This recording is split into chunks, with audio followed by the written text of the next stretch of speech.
Cette page des sports par le traditionnel portrait du dimanche. Gros plan ce soir sur Julien Da Silva. À 24 ans, il participera en fin de semaine au championnat du monde de jiu-jitsu brésilien. C'est un art martial dérivé du judo et du jiu-jitsu.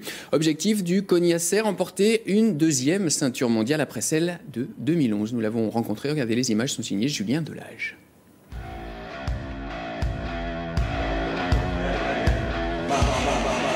Cinq à 6 combats de 8 minutes sans interruption à Long Beach aux États-Unis face aux spécialistes de jiu-jitsu brésilien.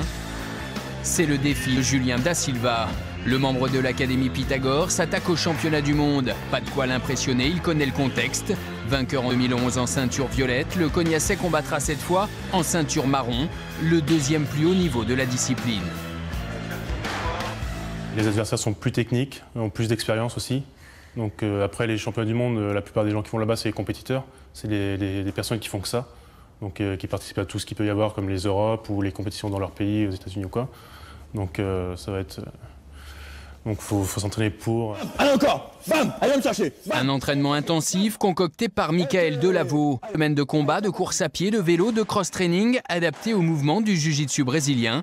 Un parcours du combattant. Le gros point fort de Julien, c'est son aisance sur le tapis, mais il fallait forcément travailler aussi le physique et la diététique. Parce que là, voilà, il augmentait de catégorie, il augmentait de niveau, il baissait de poids de corps, donc il fallait essayer de garder ce même rapport poids-puissance tout en atteignant un niveau vraiment très, là pour le coup, qualitatif. Si c'est dur maintenant, ça sera facile après.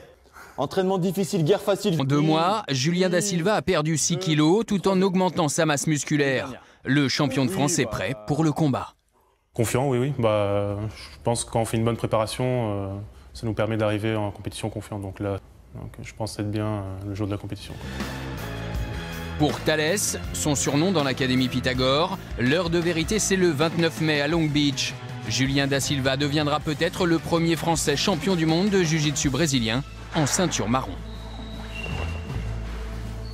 Merci Freddy. Merci. Allez, comme promis, voici ce coup de projecteur sur un ouvrage consacré à Poitiers durant la Seconde Guerre.